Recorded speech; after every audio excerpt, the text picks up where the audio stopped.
भक्तों राम राम राधे श्याम। भक्ति भाविद रेणु रस्तोगी चैनल में मैं आपका स्वागत करती हूँ। तो 20 अप्रैल का पड़ने जा रहा है सूर्य ग्रहण। तो सूर्य ग्रहण कब पड़ता है? तो सूर्य ग्रहण पड़ता है मावस में और चंद्र ग्रहण पड़ता है पूर्णमासी में। तो साइंटिफिक रीजन तो यह है कि जब पृथ्वी के ऊपर चक्कर लगाते हुए जब सूर्य आ जाता है तो सूर्य ग्रहण पड़ता है, और जिस साइड चंद्रमा आ जाता है तो चंद्र ग्रहण पड़ता है। तो ऐसी मान्यता तो है साइंस की। और जो हमारे लोग प्राचीन सभी बताते हैं, जो बड़े हमारे हैं वो हमें क्या बताते हैं कि वो यही बताते हैं कि जब पृथ्वी करवट लेती है तो क्या है, ग्रहण पड़ता है। तो सूर्य ग्रहण यहाँ तो नहीं है भारत में, लेकिन भारत में ना होते हुए भी सूर्य तो पृथ्वी का एक ही होता है। तो उसका जो ग्रहण का असर होता है वो थोड़ा बहुत सभी पर पड़ता है, सभी राशियों पर पड़ता है। तो जो राशियां होती हैं तो उनके लिए, सभी के लिए ये श्रेष्ठ होता है कि उसको उपचार कर लें।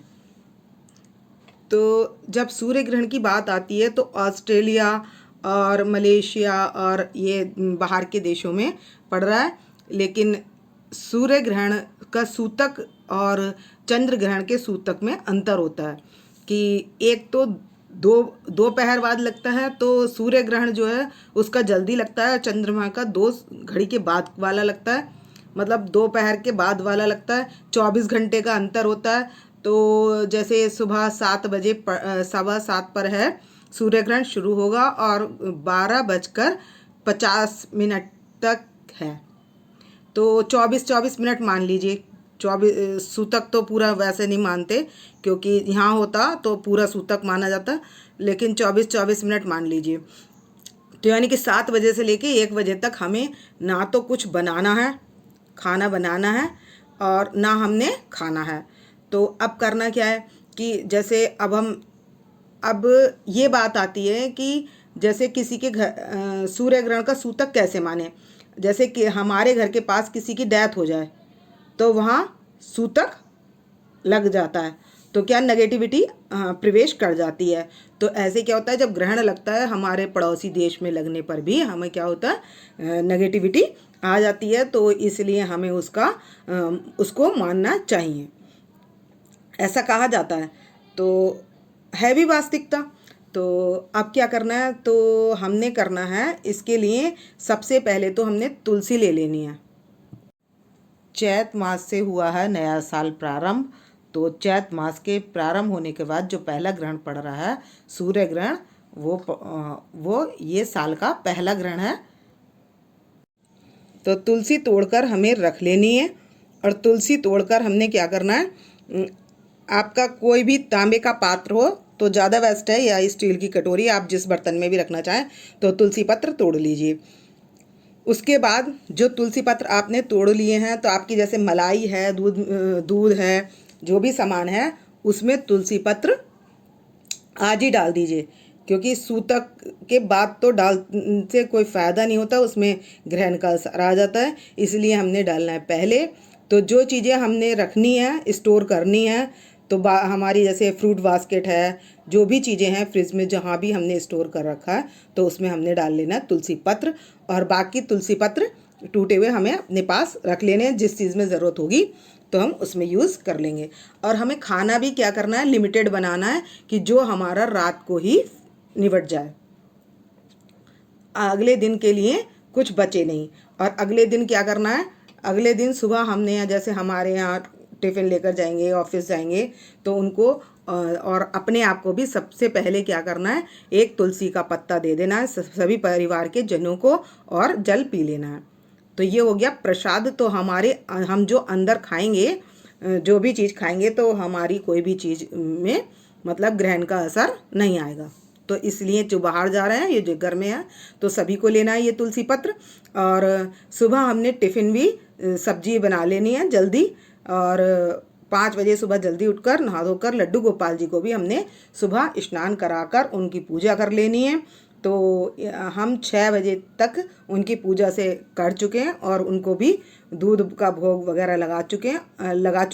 और उसके बाद हम खाने की तैयारी कर लेंगे। तो 6:30 बजे तक या जो भी हम पहले थोड़ा जो भी व्यवस्था है उस तरीके से, तो हम परांठा वगैरह ऐसा इस चीज़ का भी हम भोग लगा सकते हैं।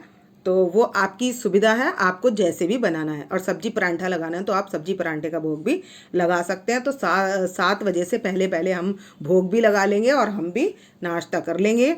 और हमने अपने लिए कुछ नहीं बनाना है।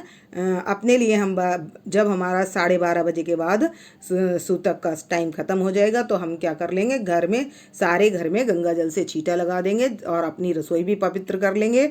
और फिर वहाँ पर कर लेंगे हम सफाई और सारा कर लेंगे पवित्रीकरण। तो हमें मंदिर में भी क्या करना है, जहाँ पर हमने लड्डू गोपाल जी पधार रखे हैं वहाँ पर भी हमें छींटा लगाना है, या हम लड्डू गोपाल जी को निला भी सकते हैं। आजकल तो गर्मियाँ तो हम उनको निला भी सकते हैं।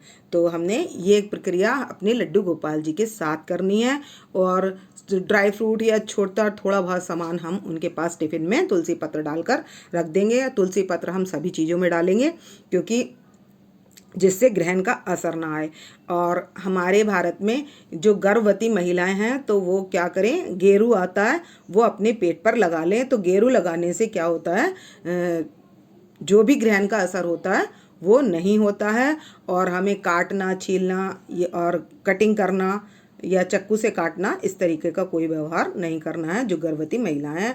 और वो भागवत जैसे टीवी में आती है वैसे तो टीवी नहीं चलाना, लेकिन धार्मिक ही करना है। और अगर भागवत भी नहीं सुन रहे हैं आप तो क्या करें, जो भी आपको जैसे गोविंदाय नमो नमः या भागवत का कोई श्लोक आपको याद है तो आप वो भी कर सकते हैं। नाम जप भी कर सकते हैं।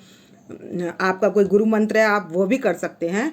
तो हमने कोई माला नहीं लेनी है, सिर्फ काउंटर आप ले सकते हैं तो काउंटर से आप कर सकते हैं। और वैसे ही राधे राधे नाम संकीर्तन कर सकते हैं, राधे कृष्णा कृष्ण कृष्ण राधे राधे, इस तरीके से भी कर सकते हैं। वो आपका भाव है, आप किसी भी तरीके से जिस तरीके से नाम संकीर्तन करना चाहते हैं तो आप नाम संकीर्तन कर सकते हैं। तो किस लिए किया जाता है कि जो कष्ट पृथ्वी पर पड़ रहा है तो वो क्या होता है, भगवान के नाम लेने से भगवान, धरती भी पवित्र होती है। जिस घर में भक्ति की जाती है तो वो घर क्या बन जाता है, मंदिर बन जाता है। और जिस को भोग लगा दिया, जिस खाने को जो भोग लगा देते हैं वो प्रसाद बन जाता है। तो इसी तरीके से जो हम करते हैं ये क्रियाएं भगवान के प्रति, तो इसका क्या होता है, कुछ अंश देवताओं को जाता है तो पृथ्वी का कष्ट हल्का होता है और हमें भी सुख प्रदान होता है। जो सुख प्रदान करने वाले काम करता है उसको सुख स्वतः ही मिल जाता है।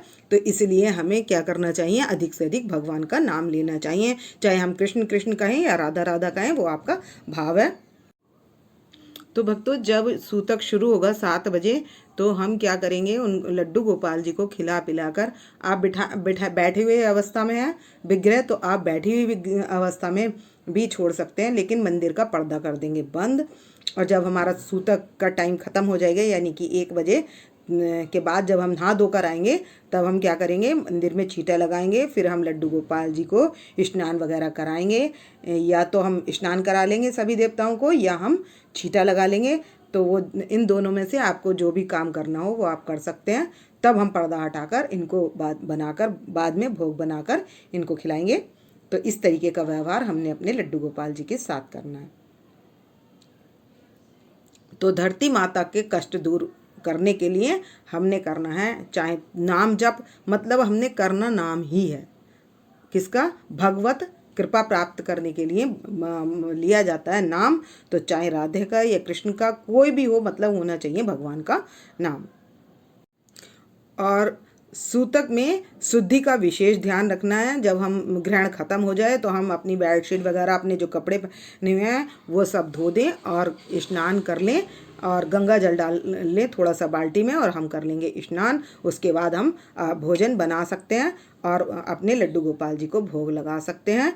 तो हम दोपहर को 2 बजे के बाद भी भोग लगा सकते हैं और सुबह भी भोग लगा सकते हैं। तो ये प्रक्रियाएं हमें अपने लड्डू गोपाल जी के साथ करनी है। आपको यदि मेरी वीडियो पसंद आए तो प्लीज़ लाइक करें, सब्सक्राइब करें और शेयर करना ना भूलें। भक्तों, राम राम, राधे श्याम।